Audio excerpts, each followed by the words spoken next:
especially true about Toastmasters and everyone who joined and is joining us today will be a testament of that.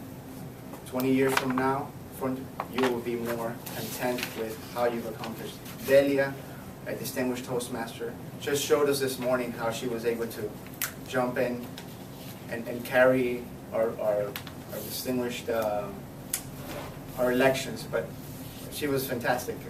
Not in elections, but just a description of it, and how encouraging and how a communicator she has become, that she encouraged you to just stand up out of the blue just to be able to take on that role. We appreciate that. So this is what this is all about.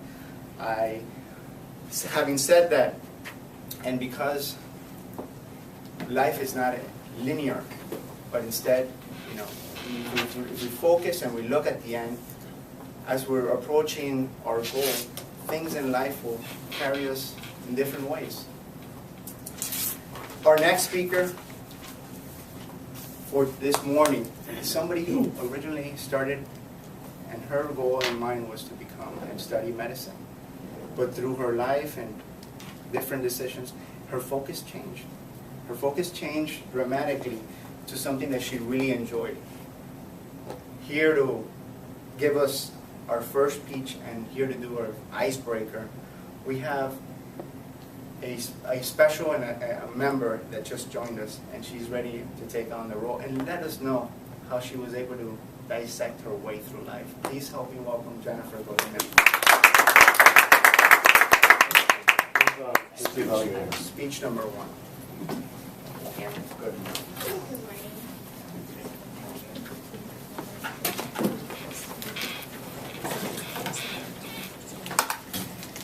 Good morning, fellow Toastmasters. Did you ever think you would know what your passion was in life at 5 years old? I did. I can remember when I was 5 or 6 years old, finding a lizard, taking it to my play kitchen set, using my toy kitchen utensils, and dissecting the lizard. You may think I was a disturbed child, but this is where I remember finding my passion and my interest for further learning. You see, medicine was my first passion. Everything else just fell into place. I always did well in school, challenging myself to do the best that I could, interacting well with people across all ages. I always thought that doctors had to be able to interact well with their patients, forming a trusting professional relationship that patients could trust them. What patient would say with their doctor they didn't feel comfortable with? I wouldn't. But because of my friendly persona and inherited dimples, yes, I knew it would be a great doctor that patients could trust. To further support my passion in learning, I wanted to make sure I had the stomach to handle the worst cases imaginable. As if being able to dissect a lizard wasn't enough. I told my parents that I wanted to volunteer at the medical examiner's office assisting in autopsies. I was a sophomore in high school during this time of my life, and I couldn't drive on my own yet. So every morning, yes, Monday through Friday in the summer, I wasn't going to the beach with my friends. My father drove me to and from the medical examiner's office downtown. I volunteered 8 hours a day in the morgue assisting performing autopsies. If you thought dissecting a lizard was stomach turning, imagine me performing autopsies. Geared up from head to toe, literally from head to toe, I saw the insides of a human body, learned how your organs react to certain diseases, experienced the sadness of murder, abuse, boating and car accidents, as well as natural death during a 3-month period. I displayed my passion and interest for learning, and this did not go unnoticed. At the end of my volunteer period, I was offered a job. Of course, this is not the type of medicine that I wanted to practice. Although the medical students that walked through the morgue were envious of me actually assisting and not performing autopsies and not observing them like they were, I respectfully declined. My passion for medicine prevailed throughout high school and into college. Since graduating from high school, I've always worked a full-time job. This meant attending classes during the evening from 6 to 10 every day. Of course, if you've taken college courses, you'll find that some of the pre-med courses are difficult to take at night. So for a year of my life, I stopped working full-time, was admitted to the pre-med program at UM. I only say a year because it was during this time my passion changed from medicine to something more important to me, my family. It was during this time of my life that I met my husband to be. Yes, you can say that love changes your life. In this case, literally, it changed my life.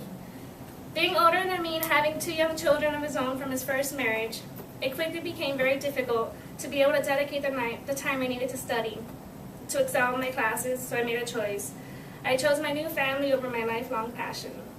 I left the pre-med program at UM, went back working full-time, and enrolled in the business program at Florida International University.